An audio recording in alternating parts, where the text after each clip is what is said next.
대한민국의 무한 영광을 위하여 충성을 다할 것을 굳게 다짐합니다. 위대한 하만 건설기에 국민과 함께 하시는 조은재 군수님 소개드리겠습니다.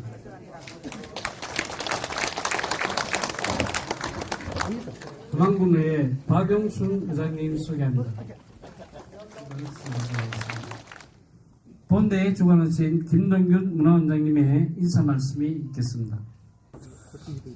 존경하는 국민 여러분, 그리고 문화가족 여러분, 그리고 경남 각지에서 참석해 주신 선우환시 종신 회원 여러분, 오늘 11번째 가지게 되는 하만의 인물과 학문 최우정 선생님을 모시게 된 것을 정말 여러분과 함께 뜻깊게 생각하고 기쁘게 생각합니다.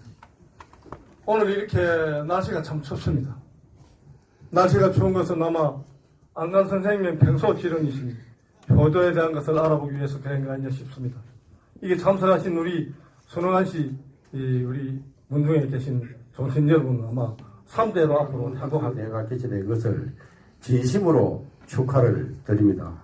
그리고 오늘 또 학술대회를 격려해주고 축하해 주시기 위해서 참석하신 박용순 우리 하만군 의회 의장님께 감사를 드리고, 조금 전에도 말씀드렸지만은 특히 우리 하만 출신으로서 우리 하만의 자랑이었고 우리 하만을 빛내주신 우리 안상수 전 창원시장이 또 전 우리 한국당 총재님 참석해 주셔서 감사를 드리고, 또 안홍준 우리 출신 국회의원님이 전 국회의원님이 이렇게 참석해 주셔서 진심으로 감사를 드립니다.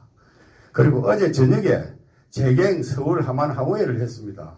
그런데 한 700여 명 정도 모였습니다. 그런데 그 행사를 어제 밤늦게까지 주재하고 그 행사를 마치고 과연 오늘 참석하실 수 있을 것인가를 생각했는데도 불구하고 새벽부터 이렇게 달려오신 안병정 재경 서울 하만 하우회 회장님 감사드립니다. 정말 선조가 소중하긴 소중하신 것 같습니다. 존경하는 국민 여러분, 정말 반갑습니다. 하만의 역사적 인물과 사상을 재조명하기 위한 하만의 인물과 학문 학술대가 어느덧 11회를 맞이하였습니다. 그간 하만인의 자랑스러운 생애와 업적을 소개하고 국민의 문화욕구 충족을 위해 애쓰시는 김동균 문화원장님과 관계자 여러분께 감사와 격려의 말씀을 드립니다. 오늘은 최우정 안간 선생과 그 후예들을 주제로 조선시대 유학자이자 지극한 효성으로 뱃을까지 내려진 안간 선생의 일대기를 살펴보고 재조명하는 소중한 시간입니다. 안간 선생은 하만에 뿌리를 내리고 후학 양성과 학문 연구에 매진하였고, 그 후손들과 후예들은 안간 선생의 선비 정신과 충절을 이어받아 학문 부흥과 의백 활동에 힘쓴 것으로 알고 있습니다. 반갑습니다. 저는 순흥환시 휴정 총회장 안현입니다. 이번 이 학술대회를 주관하시는 하만군수 조건재님, 하만문화원장 김동군님, 이 행사를 후원하신 하만군 의장 박용수님, 군의원 여러분 정말 감사합니다. 그리고 학술 발표를 맡으신 경상대 명예교수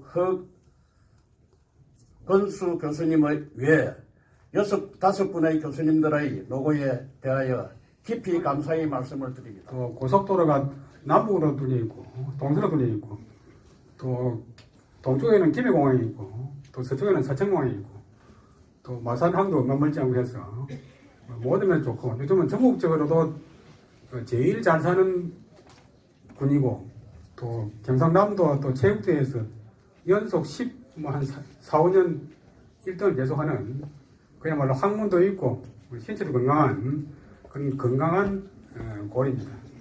또 백두산 지에 내려와가지고 남쪽을 확 감쌌기 때문에 지형이 비록 남쪽이 높고 북쪽이 낮은 역세지만도 그 전문가 이야기에 의하면 아주 참 좋은 그런 형국이라고 합니다. 그 한예로서 조선 말기 1864년에 그 김해부사로 온 성제 허전 선생의 제자가 500명인데 하만 분이 한 120명 됩니다. 하만 분이. 그리고 문집을 남긴 분이 뭐 한 200명이 넘으니까 참 그야말로 조선 말기까지는 대단한 그런 고을이었고, 지금도 하만 출신의 뭐 대학자들이 경양각지에서 많이 활약하고 있는 그런 학문의 고장입니다. 그 한 축을 형성하고 있는 가문이 바로 순왕안씨 추정 후손들입니다. 그리고 또 하만문화원에서는 이런 하만이 나온 많은 인물들이 있는데도 파문도 나오면 그분이 지은 책들이 전부 다 그 한문으로 되어 있기 때문에 오늘날 뭐 개성이 안 되는데 하만문화원에서 하만군청의 지원을 받아가지고 이런 또 하만의 인물 맹사를 보는 학술대 갖다가 꾸준히 함으로 해서 이 옛날 우리 그 하만이 낳은 선현들이 다시 21세기에 다시 생명을 얻어가지고 다시 부활하는 그런 계기가 됩니다. 그래서 오늘 그 11회 학술대회에서 제가 순왕안씨 추정 가문에 대해서 이 기소 강연을 하게 되어서 책임감을 깊이 느낍니다. 경호입니다. 이번에 이 하만문화원과 여러 문중의 지도에 의해서 이렇게 안관 선생님에 대해서 공부할 수 있게 되어서 천만다행으로 생각을 합니다. 너무나 기뻐서 온 거를 굉장히 한 달 전에 썼어요. 그래서 지금 와서 보니까 약간 오자가 있습니다. 그래서 그것은 뭐 양해를 해주시고요. 실은 이렇게 김여사화와 이후에 신사모 이 언저리에 훌륭한 학자들이 참 많았는데, 안타깝게도 간신배들에 의해서 그 뜻을 펴지 못한 분들이 많았다는 게 우리 역사의 비극이 아닐까 하는 점을 생각했습니다. 근데 신사무옥하고 관련돼서 아까 조금 전에 허건수 선생님께서 말씀을 하셨듯이 하고 그다음에 심암흑회가 거기 거론됐는데 저희하고는 본관이 다릅니다. 그 점을 미리 말씀을 드립니다. 저희는 청송입니다. 그러니까 혹시 이 간신배 집안에서 나온 사람이 아닌가 이렇게 생각해 말아주시고 저는 공정하게 말씀을 드리겠습니다. 제 발표 내용에는 38쪽부터 말씀을 드리겠습니다. 제일 중요한 것은 조금 전에 허고 선생님께서 정확하게 말씀을 하셨듯이 왜 하필 하만이냐 하는 건데, 이것에 대한 기록은 박치복 선생님의 구한말의 학자입니다만 요분이 빙향이었다라고 해서 명확하게 이쪽에 처가가 있었다라는 말씀을 하셨습니다. 처음에 한 곳에 거처한 것은 아닌 것 같고요.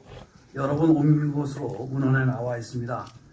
그런데 우리가 잘 아는 이 취우정을 세움으로써 이것이 바로 이후에 이 문중에서 여러 학자들이 배출될 수 있는 기반을 마련했다.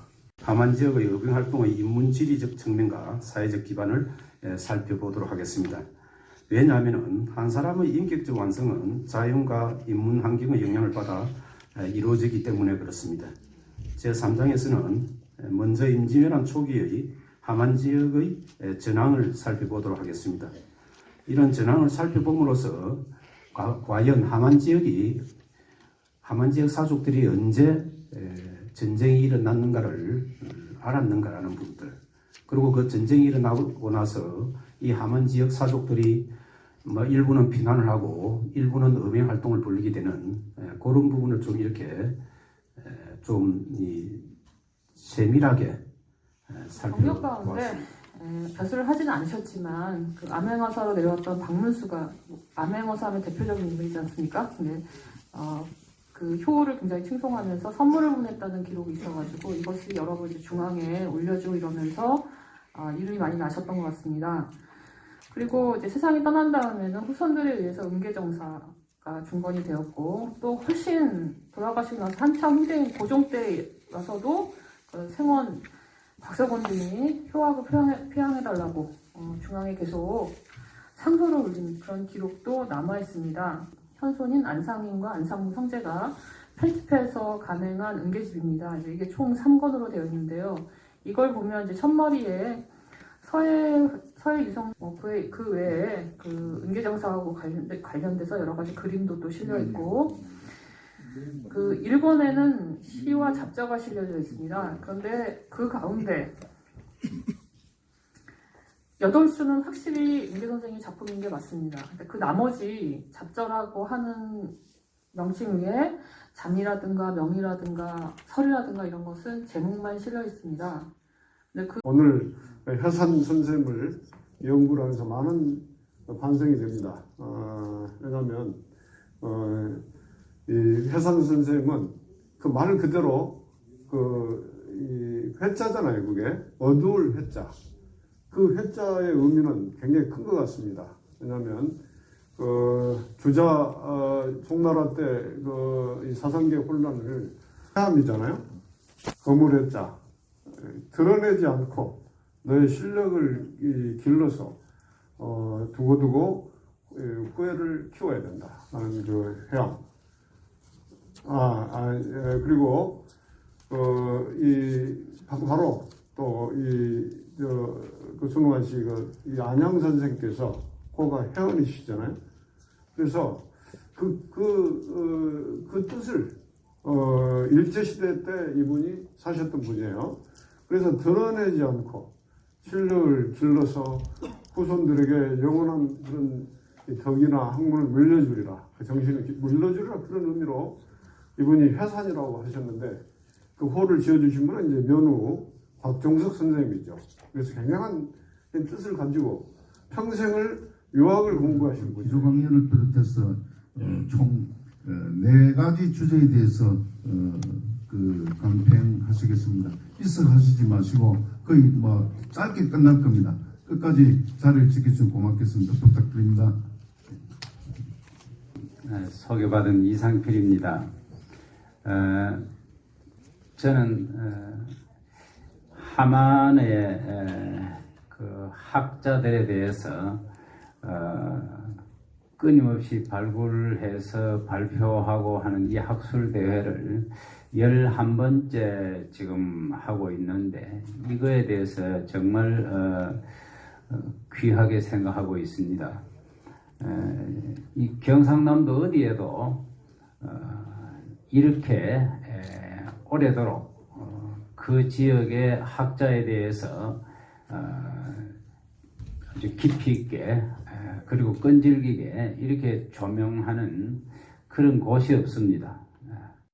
의미가 있겠다 싶어서 저는 한번 읽어보겠습니다.